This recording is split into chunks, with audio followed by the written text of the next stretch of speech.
Have you ever said yes to something, only to immediately wish you could take it back? You know the moment. The one when your mouth says, sure, no problem, but your brain is screaming, what on earth are you doing? Today, we're diving into something that's probably costing you hours, energy, and even relationships, the inability to say no.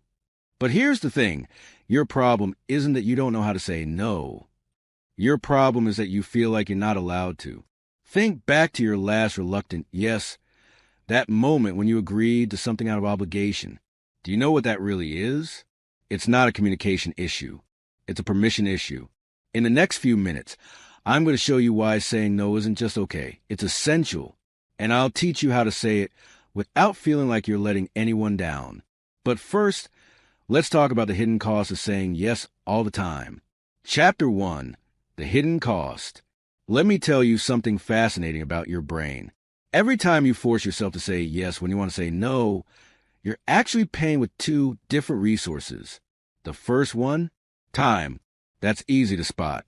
But here's the second one, emotional bandwidth. What does that mean in real life? It means that when you reluctantly agree to help a coworker with a project, you're not just losing those 2 hours. You're also draining your mental energy, dreading it, resenting it, and probably complaining about it to anyone who will listen. Think about that for a moment. You're not just losing time. You're losing your mental peace before it, during it, and sometimes even after it. Here's where it gets interesting. Your brain keeps a running tab of all those reluctant yes. And just like with a credit card bill, that tab eventually comes due. The payment? Burnout, resentment, and a slow erosion of your relationships. This is why learning how to say no isn't just about time management. It's about self-preservation. Chapter 2, The Permission Paradox. Here's something that might surprise you. The more successful someone becomes, the more they say no. But here's the twist. They didn't become successful and then start saying no. They became successful because they learned how to say no. Think about the most respected person you know. I bet they don't say yes to everything. In fact, they're probably known for being selective with their time. This is what I call the permission paradox. The more you say no, the more people respect your yes. Chapter 3, The Technique. Now, let's get to the good part. The method you can use to say no without feeling bad about it. I call this the bridge method because it doesn't burn bridges. It strengthens them. Here's how it works. Instead of starting with no, start with understanding. When someone makes a request, respond with 3 parts. 1, acknowledge, I appreciate you thinking of me for this. 2, your reality. I'm currently focused on insert your priority. 3, the door. But I'd be happy to insert smaller alternative. Here's an example. Imagine your friend asks you to help them move this weekend.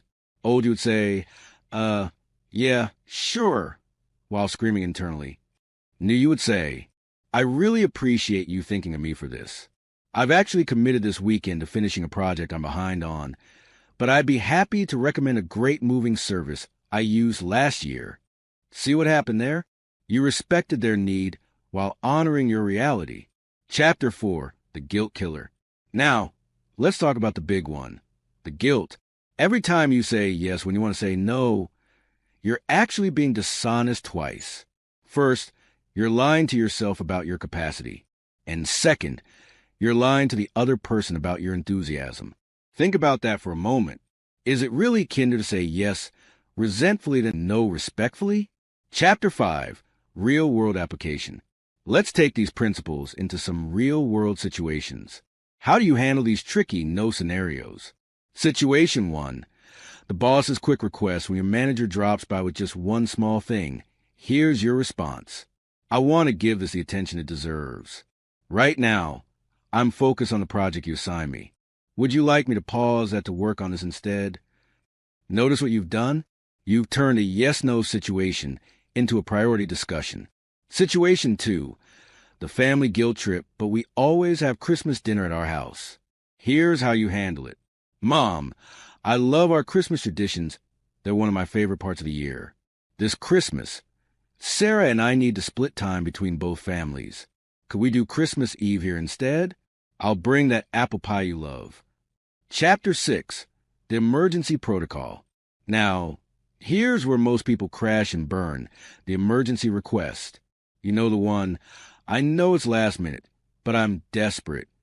Here's your new emergency response framework. 1. Pause.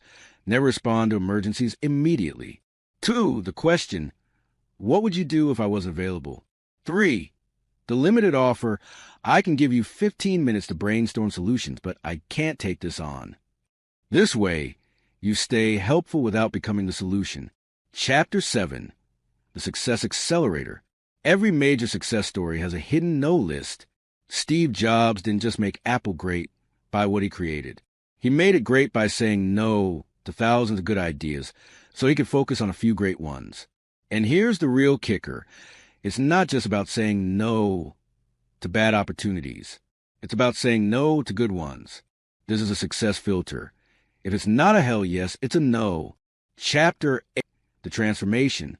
Let's talk about what happens when you start implementing this. Week 1, you'll feel guilty. That's normal. Your brain is breaking a lifetime habit. Week 2, you'll notice something strange. People start respecting your time more. Week 3, the magic happens. You'll find yourself with more energy than you ever thought possible. And here's the best part. The quality of your yes will completely transform your life. The new you. We're almost at the end, but before you go, I want you to remember something important. Saying no isn't about being unavailable. It's about being intentionally available for what matters most. Your no is someone else's opportunity. Your boundaries, they're someone else's chance to grow. And most importantly, every time you say no to what doesn't serve you, you're saying yes to what does. So, starting today, give yourself permission. Permission to say no. Permission to set boundaries. Permission to choose yourself. Because the world doesn't need another exhausted yes person. It needs what only your best self can give. Challenge time. In the next 24 hours, you'll get requests that you'd normally say yes to automatically. When that moment comes, I want you to pause, take a breath, and ask yourself, if I had to do this right now, would I be excited about it? If the answer is no, use what you learned today. Come back to this video's comments and share your story. Because every time you share your boundary success, you give someone else permission to find theirs. See you in the comments. And hey, don't forget to subscribe and hit that like button. Let me know your thoughts on what I just shared. And remember, there's more coming. Thank you for watching, and I'll see you in the next video.